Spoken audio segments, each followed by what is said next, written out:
तुळजापूर मंदिराबाबत सोमवारी मंत्रालयात बैठक होणार। सांस्कृतिक कार्य मंत्री आशिष शेलार यांनी बोलावली बैठक। बैठकीला मंदिराचे विश्वस्त आणि लोकप्रतिनिधींना निमंत्रण। प्रभादेवी दहीहंडी उत्सव आयोजकांचं राज ठाकरेंना निमंत्रण।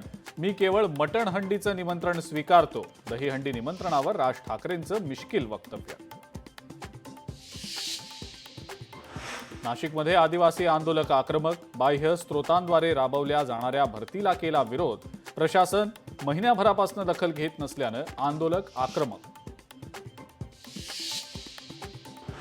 लातूरमध्ये छावा संघटना आक्रमक। सूरज चव्हाण यांच्या नियुक्तीला विरोध। राष्ट्रवादीकडनं प्रदेश सरचिटणीसपदी चव्हाणांची नियुक्ती। जालना जिल्ह्यामध्ये आयकर दात्यांचं रेशन बंद होणार। रेशन कार्ड धारकांची तपासणी केली जाणार। जिल्हा पुरवठा अधिकाऱ्यांची माहिती।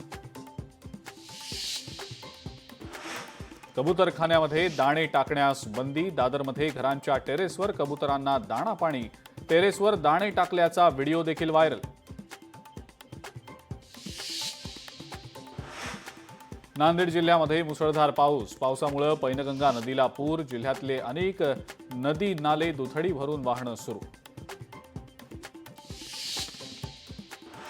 हिंगोलीमध्ये रस्त्याअभावी गर्भवती महिलेला खाटेवरनं रुग्णालयात नेण्याची वेळ। हिंगोलीतल्या मळी गावातली धक्कादायक घटना।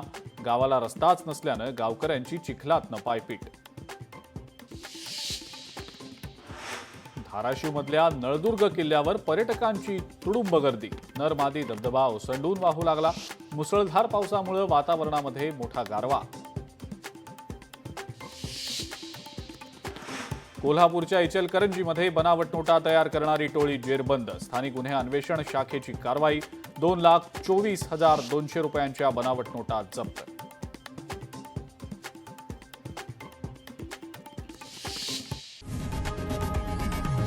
लोकशाही मराठी ऐका, पहा, जागरूक रहा।